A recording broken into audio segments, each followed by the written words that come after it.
After watching a lot of JJ McCarthy and Michigan, I think he gives us a really good opportunity to talk about how we talk about quarterbacks. Welcome to the Locked On Vikings podcast.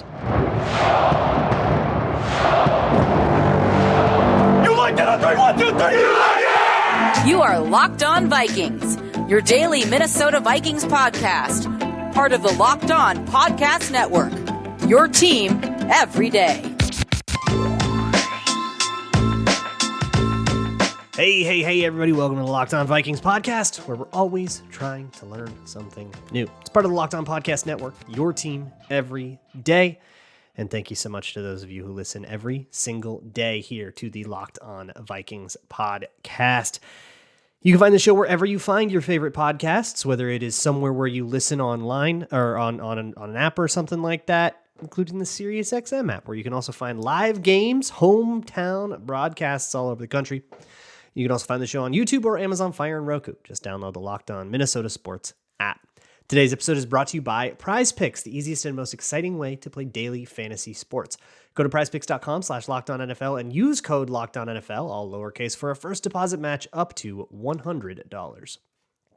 Today on the show is JJ McCarthy Day, all right? So if you hate this guy with a fiery passion, if he's just a dude you can't stand at all, this actually is kind of for you. This is you.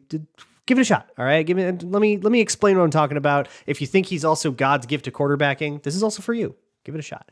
JJ McCarthy represents this really interesting tier of quarterbacks. It kind of seems like the quarterbacks, the big six, as I've been calling them, have sort of separated themselves into sort of the top three and the bottom three. There's the Caleb Williams, Drake May, Jaden Daniels. Those guys all feel like top 5 prospects. If you want one of them, you probably have to trade up to 4 and hope they don't go 1, 2, 3, right? But what if they do go 1, 2, 3? Or what if you didn't want to trade up? And there are a lot of you out there who do not. Judging at least by the comments and responses that I get when I talk about it, a lot of you do not want to give up like a whole bunch of future capital and, trade through 2 or 3 first round picks to like get up to pick 2 or whatever with the Commanders. Even if that is feasible, you don't want to do it, and that's valid. And so let's talk about those options, right? There's Penix, who I've already done a show on, Bo Nix, who I have not yet watched at all, and then JJ McCarthy. Those are the guys you're picking from, most likely, right? Unless you have like a wild Joe Milton take or something. But those are your guys. I'm not too big on Penix. I see him as a second round kind of guy. I'm about as high on him as I was on Levis, who went in the second round. But a lot of people really can't stand this guy. And I'm going to be honest, I spent my first impression of him was like, whoa, I actually kind of don't hate this. And I took that opinion to some people. I got like a ton of backlash too. And what do you mean you don't? Like, have you seen like what he doesn't do anything? What are you talking about? And I tried to press on it a little bit more and say, well, why? What is the deal? And the most overwhelmingly common answer that I got in trying to ask around a little bit was, well, Michigan didn't want to pass the ball. They didn't trust him. They were a run first offense because they didn't trust him. And I think that's such an interesting way to evaluate what was going on at Michigan. I haven't watched the entire season or anything. I don't think you should have to. You can pretty much get what you need to. But what I see from at least the passing offense, right? I didn't pay a lot of attention to the run game. I hear it's pretty good with Blake Corum and those O-linemen are all a bunch of like run graders. But what I saw in the Michigan passing offense was definitely the kind of thing that, like, were I a play caller, I would like to avoid a lot of that as much as possible. Let's not expose this horrible underbelly of our offense. The thing is, whether or not that's JJ McCarthy's fault is like a really important part of this question, right? So what I kind of hear is like this sort of like proxy-based analysis. We're using proxies for the real central question, which is JJ McCarthy good? And to determine that, we kind of have to make these little assumptions if we're not just like turning it on and looking with our eyes and saying, this is my opinion on how he plays, which is what most of this show is going to be. But a lot of what I see in draft analysis from not the people who like make draft guides, those guys are like watching players, coming up with takes and doing their best, and they're wrong sometimes and they're right sometimes, and they live and they die by it, and that's their deal, right? But what I see a lot from especially statistical analysis is just like naturally has this idea, but also stuff like Michigan ran a lot. Therefore, they must not have trusted JJ McCarthy. Therefore, JJ McCarthy must not be good, right? You see how that point kind of makes two leaps in logic? There's like two additional premises you have to like get through before you actually get to the central question you're trying to answer. Because the thing that, you know, JJ McCarthy, like if he is good or not, that's the at the middle of the onion. But the fact that Michigan ran a lot is indisputable. That is very, very true. But the fact that Michigan chose to run because they didn't trust their quarterback, whoa. That part, I might have an issue with that part. Let's see if that part is actually true. And what you get with that proxy analysis is that you have to make that kind of leap. You compare any statistical thing, no matter how good the math is, you still have that central assumption that the production of this offense or this defense is in some part thanks to this player. And you can do a lot of things to be more sure about that, like an on-off split, for example. If you're doing a defensive player, you can say, well, they gave up, you know, this much EPA per play with him on the field and this much EPA per play with him off the field. Therefore, I can make a pretty good guess that he mattered this much. But you're still like not going to ever get direct information that way. It's still going to be proxy. And all we can do is try to make the line between the proxy and the actual like core of the question we're trying to answer as thin as possible. And that's kind of at the core of what a lot of like analytics is trying to do, is taking these proxy ideas and making them as accurate and stable and reliable as possible. But ultimately, it will never be able to get as directly to the heart of the issue as putting your eyes on the dang thing and not being afraid of being wrong. So that's what I've been doing with these quarterbacks. I'm not trying to fall for the proxy analysis. And I also think that there is like an annoyance with Michigan. I think a lot of people don't like Michigan in the college football landscape. And I'm not a big college football guy. It is, for whatever reason, it doesn't grip me like the pros does. So I'll flip it on sometimes in the background on a Saturday or something like that. But I'm not going to sit down and watch college football on Saturday like a lot of people do. I kind of like, I think I watched the second half of the national championship game. Like I care about that much. So for me, I don't really have, like, I think there was like an overexposure thing with Michigan. It seemed like they were kind of on all the time, especially once they were, you know, the number one ranked team. There's Jim Harbaugh is in the media all the time. There's a lot. They had that whole scandal. So everyone was talking Michigan. And I think people got annoyed with Michigan, to be honest with you. I didn't really have that Michigan annoyance.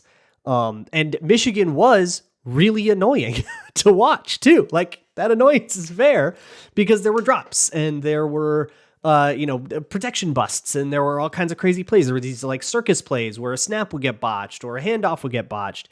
There was a flea flicker in one of the games that I think it was Blake Corum just totally botched the toss back, right? He gets the handoff, he turns around, he tosses it back and totally messes it up. That kind of stuff is really annoying to watch, especially watching that happen and being like, oh my God, this team's going to win the title. We can't do better than these guys. Like, I get it, right? I get being annoyed with it. And I think that some of that Michigan stink just creeps onto you in like the public eye. Because I can't remember a time looking at a quarterback where everybody looks really hard at the quarterbacks. Like I had pretty hot takes on like corners sometimes. Like I remember people talking about Keely Ringo as a first round pick around this time last year. And he was one of the first guys I watched. And I was like, you're all taking crazy pills. This dude is not good. I'll take my lap on that one. Well, and people eventually came around, I think, especially he didn't have a great combine. But like for McCarthy, I'm getting that same feeling. And I've never had that with a quarterback before because quarterbacks are usually so overexposed. And it really made me think about the way that we discuss quarterbacks and how much of it is, well, he was on Michigan. You know, like how often do you hear stuff like, oh, Ohio State, they're like with CJ Stroud last year. Oh, Ohio State quarterbacks never pan out. Like how many times do you hear that? And isn't that just kind of that same proxy deal? Well, are quarterbacks from Ohio State good? Well, historically, other quarterbacks from Ohio State haven't been good. So this quarterback is also from Ohio State. Therefore, this quarterback is also not good. And if you've taken a philosophy 201 class, like that's not logic that follows. You have to look at the guy. And so enough about all of this like philosophy crap. Let's look at the guy. Is JJ McCarthy good? There's things I like, there's things I don't like. We're going to talk about both of them. Today's episode of Locked On Vikings is brought to you by DoorDash. DoorDash is especially clutch during this time of year when, hey, maybe you're going to be watching a particularly big sporting event on a Sunday afternoon or evening, depending on your time zone, and maybe you don't want to stop and like go order dinner, right? Or maybe you are actually going to be hosting a party, but what if you run out of food or something like that? That can be pretty big bummer, but why don't you just plug that thing in on DoorDash and get some extra fries or wings or whatever delivered right to your door. You can also use DoorDash to get acquainted with some of the cool mom and pop shops around your area. You can go to all your favorite chains as well, but for me, it's been a really cool way to get a little bit more familiar with my neighborhood, especially places that are on streets I usually don't like go by. I just like don't go that way when I go here or there. So go to the DoorDash app, download it, and get 50% off up to a $10 value just for spending $15 or more on your first order. Just download the DoorDash app and enter code LOCKED23. That's 50% off up to a $10 value when you spend $15 or more on your first order just for entering code LOCKED23, subject to change, terms apply. Today's episode is also brought to you by the best way in the world to play daily fantasy football. It's PrizePicks, and boy howdy, you're going to have a whole bunch of fun with that big old Chiefs 49ers game.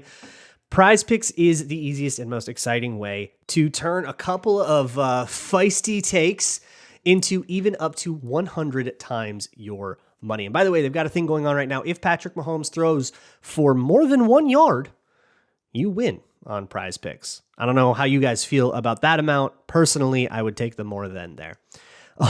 You can put together all kinds of crazy entries like you can stack together receptions and 3-point shots from the NBA. You can stack together, you can combine other players, or you can just kind of go with the classics, receiving yards, fantasy points, that kind of thing.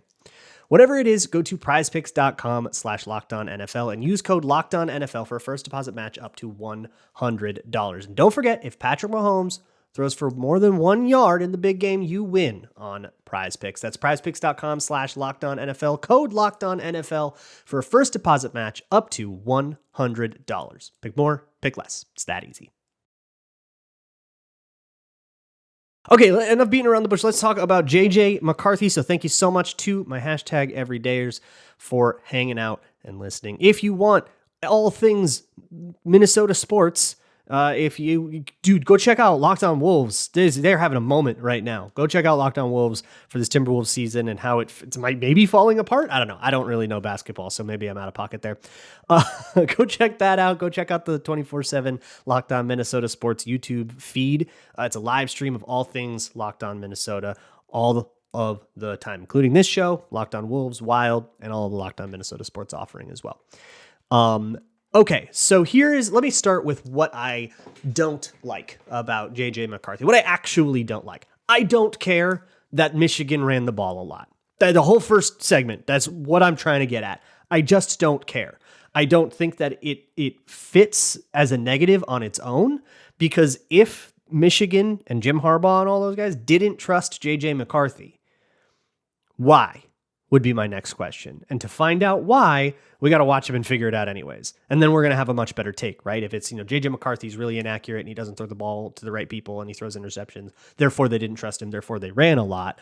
Well, we only really need that first part, because I don't know about you. I don't care about the Michigan Wolverines and their play calling. And I'm not a Chargers fan, so I don't care about Jim Harbaugh's decision making. But we really just need that first thing.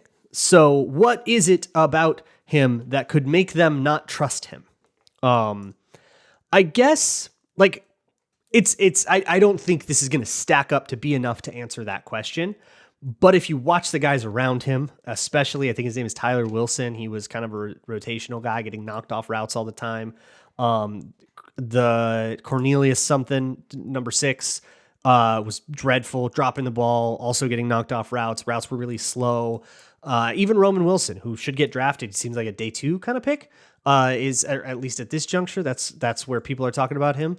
Was good, but also inconsistent at times. Also, he had his problems. I mean, they got bullied by secondaries a lot, and the O-line struggled, right? That's why they didn't trust that passing offense.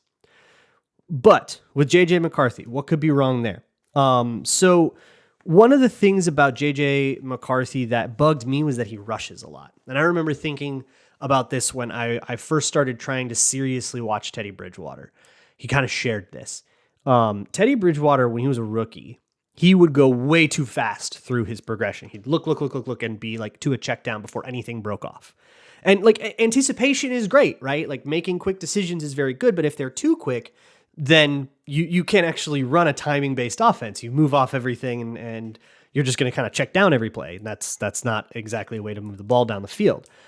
And I kind of saw that a couple times with JJ McCarthy, where he would have something that hadn't broken off yet and had the seeds of this is going to work. You know, oh, the safety is working the way you want the safety to work, and you know the route's going to cut off underneath him, that kind of thing. But he would already be onto it and onto his check down. So especially with like longer developing routes, you would get this sort of this rush, this hurry to get the ball out. And that urgency is an okay thing. I think I'd rather rein it in than have to build it up and like teach someone how to work fast. But something to kind of write down. And then when it came to the deep pass, especially go balls, well, kind of exclusively go balls and stuff on the sideline, dreadful. He just couldn't hit those. That's just not his throw. You can throw all the fades. You could try him if you want, but he threw a lot of them uncatchably. He missed guys whose defensive backs fell down. Like it wasn't even that it was a tight window. They were rough. And in terms of why that is, that's kind of the next thing I'm going to try to figure out with JJ McCarthy, looking at his mechanics and the way that he kind of sets himself up to that, to see if I can determine an actual cause for that rather than just writing down misses lots and kind of moving on with that. But when it came to deeper passes over the middle, like in the seams over the middle and intermediate stuff and all that, including passes that require velocity to hit like tight windows, pretty good at that. So I think he's got the zippy velocity bullet pass, but that touchy, layery stuff was a lot harder. Getting air under it, getting the right trajectory, that was a lot harder. So that's kind of where he's at right now. And as a youngish quarterback, normal for coming out of college, he's 21, which is on the youngish side. That's one of those things you can kind of hope that a little bit of experience will help him work on those deficiencies a little bit. So we're rushing a little bit, longer developing routes, not so comfortable, deep balls, not so comfortable. In general, when it came to throwing stuff further out to the sideline and the way that you have to set your feet up to do that, he was not quite precise with how he set his feet up, and it would cause a lot of those passes to sail. And you'd be high. You got running backs kind of going all the way up above their heads to get like a check down, right? You can't have that. And the reason that'll happen is if you aren't precise with where you set your feet up, right? Especially if you set your feet up closed, meaning like, hey, I've got to throw all the way like to my left, then your feet are pointed a little bit too much to the right. So you have to kind of like twist over your body to do it. Then if you try to put any velocity on it, you try to throw it hard, which he always is trying to throw it hard. To the point where sometimes I think his receivers would drop balls that were thrown too hard, which is not a JJ McCarthy problem. Very much a skill issue on the wide receivers end. But when you do that, it's, I think, easy to put a little bit too much sauce on it and sail that thing high, and then it goes over the guy's head and into out of bounds. But footwork generally in the pocket was very, very clean. There weren't extra movements so much, which helped him, get the ball out quickly, or too quickly as it were. But it's just a matter of precision and, feet kind of being in sync with your eyes. Where you're looking, your feet are pointing. Where you're looking, your feet are pointing. You can actually, if you watch like Kirk Cousins go through a progression on a play where he has to go like 1, 2, 3, 4 across the field, you'll see him kind of set himself up for each throw individually. And I would say Kirk and Dak Prescott are two guys that do all of these little technical things really by the book. They're really good guys to watch for learning like what all that stuff is supposed to look like. And the flaws of those two guys is very much in a different part of quarterbacking. So, but like mechanically, they're both lauded, I think, for being really, especially Dak Prescott on the move. But everything Dak Prescott does is really by the book and very, very polished So it's a really good, they're both really good comparison points, which is nice. We get to be really overexposed to a good comparison point and somebody that does all of those little detailed things correctly. And it gives us a sense for how things should look. I think that's nice for us.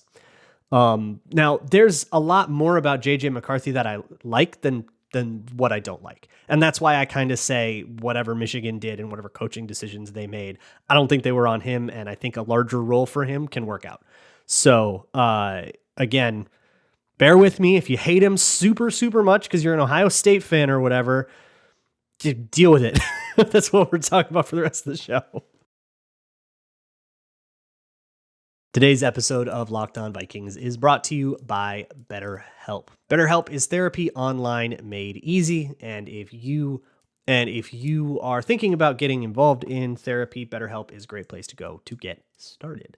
They will help hook you up with somebody that matches your personality and your needs from therapy, because not all therapists are made equally, and not all therapists have the same specialties and stuff. And also, it's just like a personality thing. Sometimes you got to just like find somebody that you click with. Otherwise, therapy can do more harm than good, honestly, if you don't do that, which is why BetterHelp allows you to shift between therapists if that first person doesn't work out for you. It can be different for everybody, and most of us have bigger problems than whatever JJ McCarthy is like if you drafted him in the second round or whatever. So if you are thinking of starting therapy, give BetterHelp a try. It's entirely online, designed to be flexible and suited to your schedule. Visit betterhelp.com/lockedon to get 10% off of your first month. That's BetterHelp, HELP.com/lockedon. All right, let me wax poetic about a guy that most people hate. So, but hear me out, okay? Again, the central question here is, JJ McCarthy will have to have a bigger role in the NFL than he had in college. I get it. That's scary. But I think that he can rise to that occasion. And part of the reason I think that he can rise to that occasion is because of how he handled subpar circumstances, is the nice way I'm going to put it. But when there was pressure because the right tackle, I don't know, fell down, or when the receivers' routes weren't breaking off correctly because two of them on the same play fell down. I don't understand Michigan.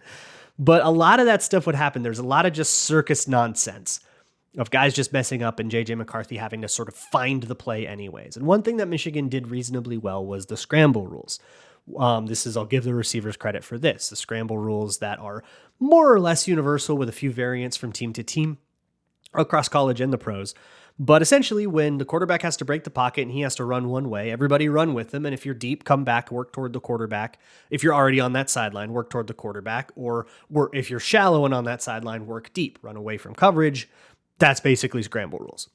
And Michigan was pretty well trained in that. And so when he would go over, he would usually find a deep route working back toward him, and he would be able to get that. Being able to break the pocket and find that reliably was massive for Michigan. I mean, that was the difference on like key third downs a lot, or, what could have been a 2nd and 9 throwaway is now 1st and 10, right? All of those situations were like huge. I think that's elevating the talent around you, like to a T, right? Your right tackle can fail miserably and we can still get a first down. That's elevating, right? But another way that quarterbacks elevate their talent is inside the pocket with their pocket movement. Let's say you're a guard and you get beat to the outside, your outside shoulder, defensive tackle gets around you. This will happen, right? Your job now is to try to recover. So you flip your hips and you try to work that guy upfield, and just kind of push him past the quarterback, essentially, right? As the quarterback, when that happens, you want to change your launch point to give that guy sort of a wider berth to get pushed past you, right? But you don't want to break the pocket entirely. I complained about this with Drake May. He would just he'd see that and he's off. He's taking off, he's scrambling, he's running around. It's like, now, okay, this is schoolyard now. McCarthy won't do that. I mean, he can scramble, and he's actually made some pretty cool plays with his legs, but that's not the instinct. The instinct is a quick reset, just a little bit elsewhere in the pocket. You're not ruining any other O-line angles. You're not bringing any other D linemen into the play that weren't coming anyways. You're not exposing yourself to more problems than that first one. You're not taking that first problem and making an action that turns it into two problems, right? And that will help the guard to recover, take that guy out of the play. And now that guard gets to say, look at this, coach, I was in a bad situation and I made something work out of it. Couldn't do that without the quarterback. And I think that means you got elevated by your quarterback, right? I think that he does that. When you're in the pocket, what you want to see is wide feet. You want to see that base kind of, I mean, you want to like always be ready to throw, right? Because you never know when that window is going to come. So you don't want to have that window be ready where, oh, he's coming between the two linebackers right now and it's now or never and you have to throw and your feet are together and you're not ready and you're not set up and you'd have to take a step and hitch and do all this other stuff and then the window would close, right? You want to stay ready at all times. He's really disciplined about this. And he doesn't bounce on his toes too much, or really at all. A little bit at the beginning of the national championship game. I think he was just a little nervous and then he settled into it like after the first quarter. And that means that he's on that base, ready to find those things a lot.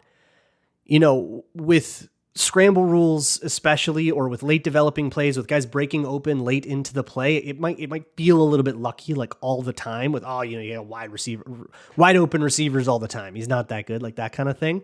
But I think you make your own luck in that way, where you have to be ready to seize those opportunities. Over time, you will get some number of opportunities, and you'll probably have some plays where you don't have an opportunity and plays where you do have an opportunity. And I think the best ones are always ready when there is that opportunity. That's why they say luck is the intersection of preparation of opportunity. I love that quote. So when you're ready to throw at all times, again, it gives your receivers more time to work, right? It gives them the ability to make really cool plays. And because he can zip those balls and really put that mustard on it, you can actually test some of those tighter windows. And I think he could actually do with testing more tight windows. There were some turn downs that I didn't really like, which is also a very Teddy Bridgewater thing.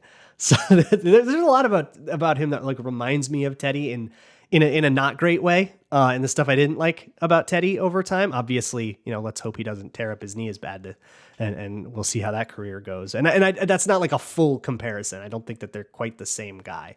But there are a couple of those weaknesses that they share. I also I like the way that I like the fact that he can progress through the full field. I like watching him. He's, I think, the youngest of the big six, and it doesn't feel like he's the youngest of the big six. I also liked that he went through some more pro style concepts and you could see him go through pro style progressions, maybe rushing through them a little bit, but like the seeds are there, the framework is there. And you can't say that for a lot of college quarterbacks that, I'll call them like kind of Saturday-ish guys that are either doing like pre-snap reads that are singular reads and one read and run and stuff like that. Like that was another critique that I really had of Drake May, was that too much. I mean, there were times when he went full field, but too often it was pre-snap pick aside. And that's how UNC did things. That doesn't translate as well into the pros as, here's your 1, 2, 3, 4 kind of, here's your read, right? That would translate really well into Minnesota. And again, the scramble drills are good. The ability to create with his legs, there's zone read in there. There's QB draws in there. Like they really did like his ability on the ground, and like designed plays specifically for that. Right. And it's more that the ratio of those plays for drop back passes and zone read handoffs and stuff like that, I think just isn't to the liking of a lot of people. So I see a bigger role for him, right? When he comes in and he has to be part of a team, like if he comes to the Vikings and he has to throw 55 times a game, because that's how Kevin O'Connell wants to play it. I see, in quick game, there's this hip flexibility that allows him to do some really, really difficult stuff from the shotgun that I think, it makes a zone read game kind of function. It's a really important part of zone read game. Is quarterbacks have to be able to essentially set themselves up at the mesh point, which means setting their feet up at a certain angle, usually 45 degrees, pointing at the end man on the line of scrimmage. So you're basically looking at the edge rusher across from you. And then if that's not on your dominant side, you have to turn all the way back around without taking a whole bunch of steps. And some quarterbacks who don't have that hip flexibility, like Jaden Daniels, will use their drop back, right? They'll do that play action and then they'll use their drop back to kind of angle their feet bit by bit with each step. And it's something I actually really like about Jaden Daniels is that he's good at that. It's a very pro move. And I think Jaden Daniels and JJ McCarthy are the two guys I see as like, these are NFL style quarterbacks. And I think with Caleb Williams and Drake May, you're looking at, these are not NFL style quarterbacks. Can that work anyways? And then that becomes the argument, right? Or I guess, will that work anyways? Because of course it can. Anything's possible. But with McCarthy, he has the hip flexibility where he doesn't have to use that. So you can still do play action, one step drop, throw to either side of the field, which means that defenses don't get to say, oh, if the running back's on that side, I know quick game's not on this side. That makes everything a lot harder. And those little subtle differences can be huge in a game plan. I mean, they can have huge impacts. If a defense gets that little advantage, suddenly that means that they can flood certain parts of the field. They can change the way that they attack the run game and all of that stuff in really material ways, just because your quarterback doesn't have enough hip flexibility and can't execute quick game to the other side, right? So I see all of that stuff. If you want to run a lot of quick game to get him going, he has experience with play action under center and in the shotgun, and those fakes look fine to me. The mechanics of that look fine to me. He can throw on the run. He can throw in the pocket. He can evade in the pocket. It feels like if you put the world on his shoulders in a way that Michigan could not, because you couldn't put the world on the passing game's shoulders because of everyone else. But it does feel like if you have semi-serious players up front and, good receivers that you trust, you can put the world on his shoulders, and I do think he can answer that bell. And if you don't think he can answer that bell, I'm perfectly willing to hear you out on why, but I don't want to hear proxy analysis. What I want to hear from you is, if you do not believe that I'm right about JJ McCarthy, perfectly valid take. It's the draft. Nobody knows anything. This is all speculative. But tell me what it is about his game that will destroy him if he has to throw 50 times a game, right? And don't just say he didn't, therefore I don't think he can. If he does, what's going to happen that's bad? What are you afraid of? But where I see this is as a potentially as a guy that I don't know if you take him at 11 or if you'd want to take him at 11, but if I end up hating Bo Nix, I might still end up saying, like, in a mock draft situation, yeah, I don't really want to mess around. Let's just overdraft him. That's kind of where I'm at right now, where it would be overdrafting him, but I might be okay with overdrafting him. And I think that that's a lot higher than a lot of people, and I'm perfectly comfortable with that because I think I can at least defend my take, and if you have a different one, defend yours, and we can have a good conversation. All right, I'll see you guys tomorrow, and as always, Skol.